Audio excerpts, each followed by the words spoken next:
破遮波罗蜜多心经观自在菩萨行深般遮波罗蜜多是照见我闻开光度一切苦的舍利子，舍不异空，空不异色，色即是空，空即是色，受想行识有何如是？舍利子是诸法空相，不生不灭，不垢不净，不净不减，是故空中无色，无受想行识，无爱念彼色性业，无色性用味触法，无眼界乃至无意识界，无明也无无明尽，乃至无罗斯也无罗斯尽，无可知灭道，无地也无地，亦无所得果，菩提萨埵依般遮波罗蜜多果，心无挂碍，无挂碍果，无有强迫，万利颠倒，妄想究竟了凡三世诸佛，依般遮波罗蜜多果，地阿耨多罗三藐三菩提果，地般遮波罗蜜多是大成就是大名，就是无上，就是无顶顶，就令度一切苦尽是不虚空，娑婆遮波罗蜜多，就娑就哇揭谛波罗揭谛波罗僧揭谛菩提萨婆南无阿弥陀佛耶多他揭多耶多帝耶他阿弥利多波比阿弥利多悉檀波比阿弥利多毗迦兰帝阿弥利多毗迦兰多揭尼尼揭那智多迦利萨婆南无阿弥陀佛耶多他揭多耶多帝耶他阿弥利多波比阿弥利多悉檀波比阿弥利多毗迦兰帝阿弥利多毗迦兰多揭尼尼揭那智多迦利萨婆南无阿弥陀佛耶多他揭多耶多帝耶他阿弥利多波比阿弥利多悉檀波比阿弥利多毗迦兰帝阿弥利多毗迦兰多揭尼尼揭那智多迦利萨婆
siêng siêng tai hai trong bố sa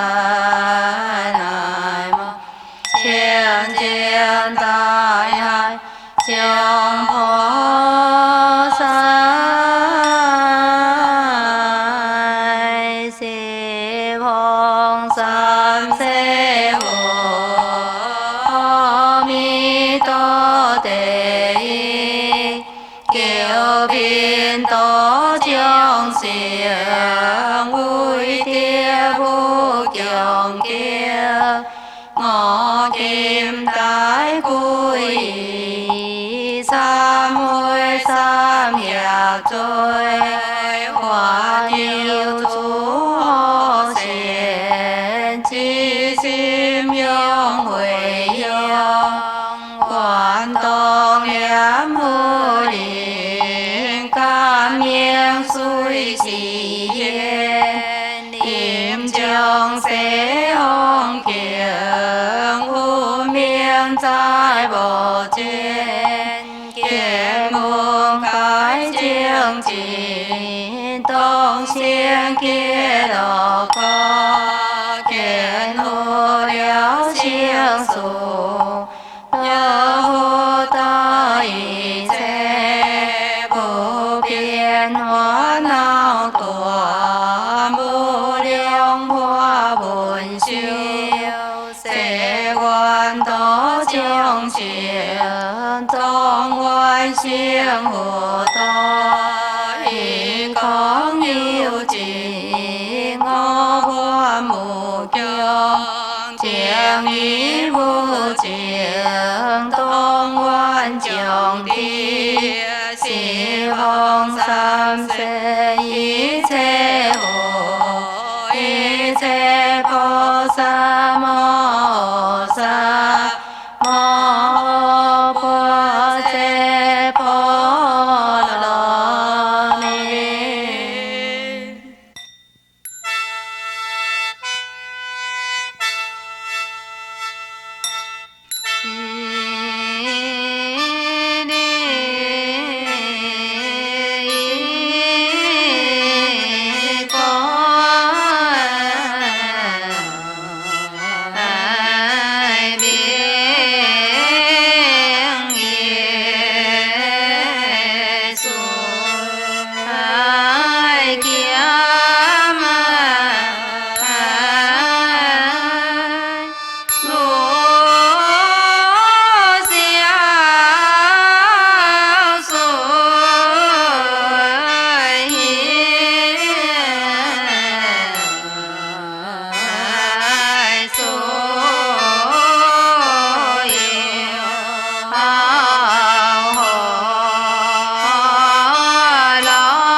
Sa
因萨婆萨埵南无婆萨埵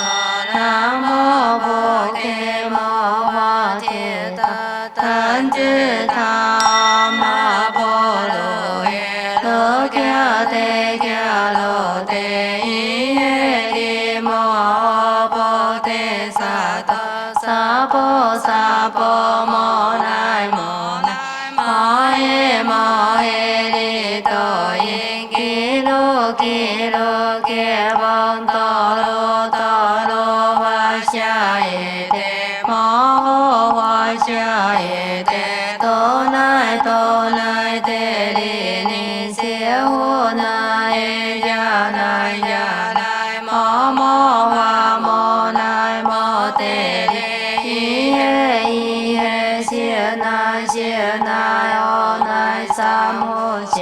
耶华萨华萨哦奈夏耶呵噜呵噜摩奈呵噜呵噜耶利萨奈萨奈谢利谢利娑罗娑罗菩提耶菩提耶菩多耶菩多耶尼帝尼耶那奈经帝帝利谢尼那婆耶摩那萨婆谢多耶萨婆摩谢多耶萨婆谢多卢耶谢婆那耶萨婆那奈经帝萨婆摩奈那奈萨婆谢奈净阿婆提耶萨婆萨婆摩谢多耶萨婆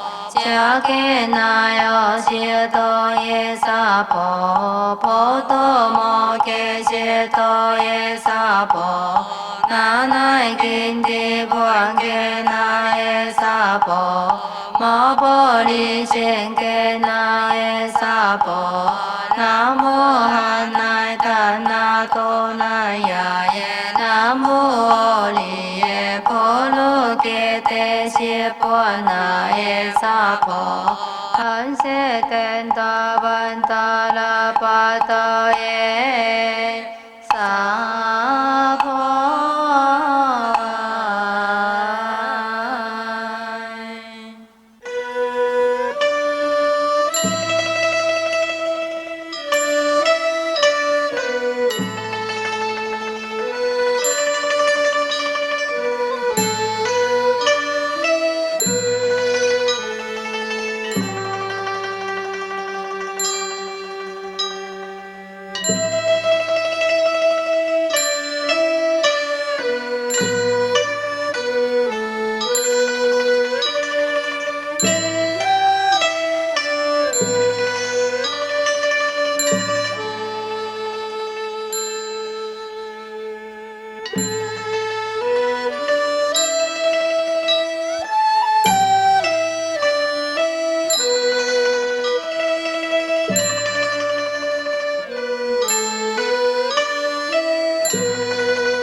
给